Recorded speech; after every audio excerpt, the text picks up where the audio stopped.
So behind me right here, guys, is the brand new Sony A80J.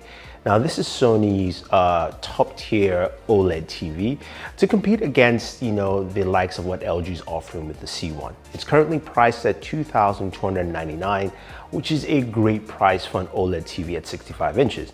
And of course you can get it in different sizes. So you've seen the unboxing, it's pretty quick, it's a nice simple process. So let's start off with one of the first things about the device, just the design itself. Now as an OLED TV, it is thin at its thinnest point, and it's something you have to behold. It's really nice to see that. And of course, you've got a plethora of ports on this TV. Now, this TV comes with two HDMI 2.1 ports. One is an eARC port as well. So if you've got, say, a PlayStation 5 and an Xbox Series X or a Series S, you can use both consoles together with HDMI 2.1 capabilities. Now, this doesn't have all the features that you would like for a next-gen console. By saying that, what I mean is that it's missing VRR. Now, hopefully that will come with an update. Sony says we'll be getting that, but at this point in time, it's not available yet. Now, VRR will help with a lot of games, but this does support, of course, 4K 120. So hardware-wise, the TV looks great. At different angles, it looks really nice. And I think it's something a lot of people will like aesthetically in their home. Now, this TV comes with a remote control, this giant bad boy right here. This is the Sony standard remote.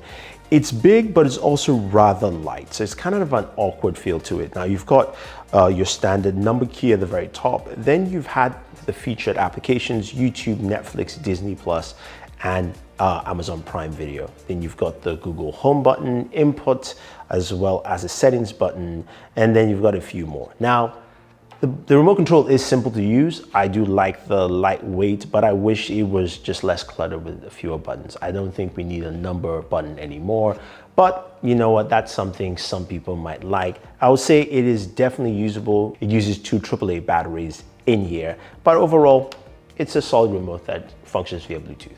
And now, software. So Sony TVs in the past have had terrible software on their TVs, and I'm glad to see them go with Google TV, and it is a much more refreshing experience. This is not to be confused with Android TV. It's a much newer TV interface from Google. And on this device, it works really, really well. Now, there are some drawbacks to it, of course. It feels sometimes a little cluttered, especially if you have YouTube TV and all the different things it pulls in. But it does have all your content there right in front. So if you've got stuff that you bought from the Google Play Store, like for instance, I have a Superman Man of Steel, it will show up right there on the very top for you, and so on and so forth. Now, it will also pull from your different streaming apps that you currently subscribe to and populate that as you go through the menu scheme itself.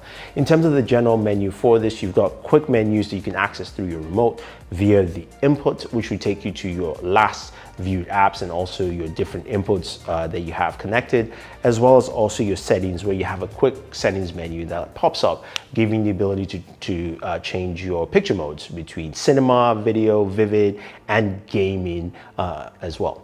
Now, speaking of gaming, there's one thing I want to start off first, which is Google Stadia. Yeah, no, surprisingly, you guys are thinking PlayStation 5 or Xbox. No, because this is running Google TV, you can install the Stadia app, and I have Stadia subscription, which means that this is one of the very few TVs where you can turn it on, pick up your controller, either an Xbox or PlayStation controller, or even the Google Stadia controller, connect via Bluetooth and start gaming. It's a very quick process.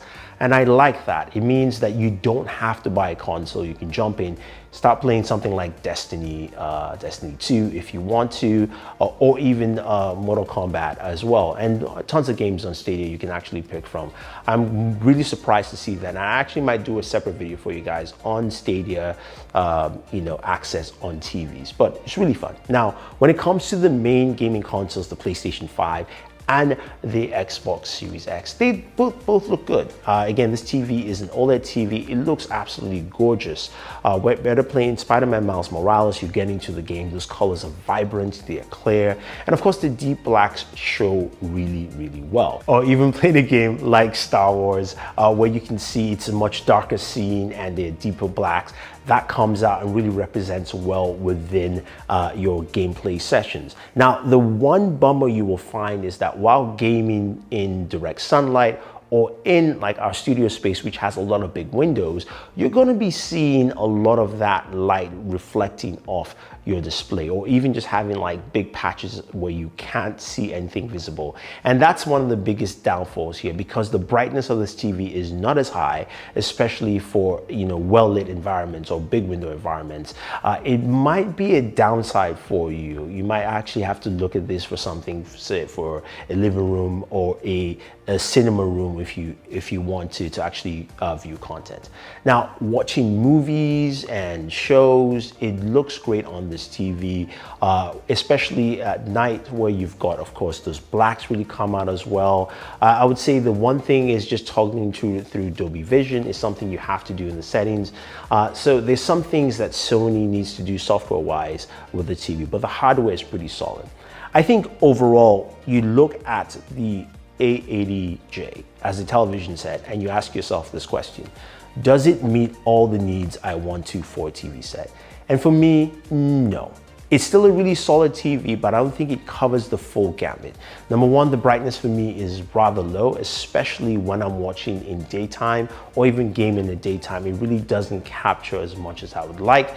And also the lack of VRR right now is something that is really important, especially for next-gen gaming. So if you're thinking of picking up a PlayStation 5 or an Xbox, that is something that you have to, you know, bear into account. And again, this is a Sony TV, so I'm kind of stunned that Sony actually hasn't included in this, especially since they make the PlayStation 5. But the inclusion of Google TV makes for a much smoother experience, and also the ability to jump into Stadia again, to me, is really fun. Audio volumes are good on the TV, it sounds well, but of course you want to get a soundbar. But overall, this is a solid OLED, not a great OLED in my opinion, and I think there are some improvements that Sony can make, but at least this is a solid offering for someone who's looking for something out there. So if you have any questions or any comments, let me know. If you're looking to pick up this TV, besides all I've said, or you think it's fabulous, definitely use the link down below. Otherwise, don't forget to like, share, subscribe. Thank Daniel very much. Go watch his videos, Daniel Sin, and always enjoy your entertainment. And he's going to Chicago.